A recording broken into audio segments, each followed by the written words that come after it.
Royal Challengers Bengaluru మొదటి IPL విజయాన్ని బుధవారం నాడు విషాదంగా మారింది.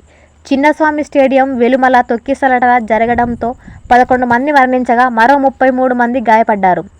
ఆర్సీబీ జట్టు ఐపీఎల్ 2025 ట్రోఫీని గెలుచుకున్న సందర్భంగా అభిమానులు సంబరాలు చేసుకునేందుకు వెళ్తుండగా ఈ ఘటన జరిగింది.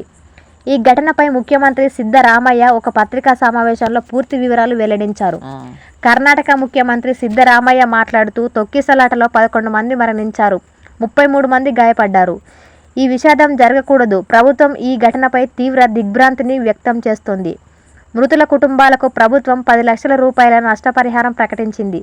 గాయపడిన వారికి ప్రభుత్వం ఉచిత వైద్యం అందిస్తుంది. ఈ సందర్భంగా ఆయనతో పాటు ఉప ముఖ్యమంత్రి డీకే శివకుమార్ కూడా అన్నారు, ప్రమాదంపై రాజకీయం చేయం. ముఖ్యమంత్రి మాట్లాడుతూ, నేను ఈ ఘటనను సమర్థించాలనుకోవడం లేదు. మా ప్రభుత్వం దీనిపై రాజకీయం చేయదు. నేను మెజిస్ట్రేట్ విచారణకు ఆదేశించాను. 15 రోజుల సమయం ఇచ్చాను. ప్రజలు స్టేడియం గేట్లను కూడా ధ్వంసం చేశారు.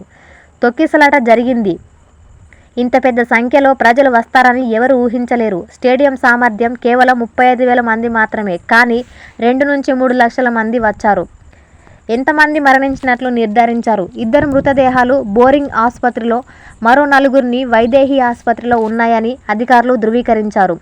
వైదేహి ఆసుపత్రిలోని ఐసీయూలో 6 చికిత్స అందుతోంది. 3 ఐసీయూలో చేర్చారు.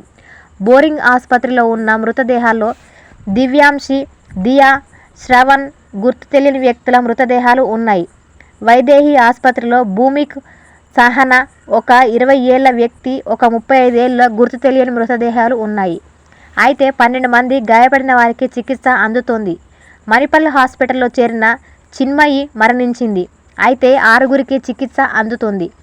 వేలాది మంది అభిమానులు వివిధ గేట్ల ద్వారా రద్దీగా ఉన్న స్టేడియంలోకి ప్రవేశించడానికి ప్రయత్నించడంతో తొక్కిసలాట జరిగింది.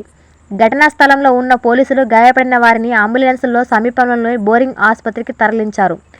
రోడ్లపై రద్దీ కారణంగా అంబులెన్స్ ఆసుపత్రికి చేరుకోవడానికి ఆలస్యమైందని పోలీసులు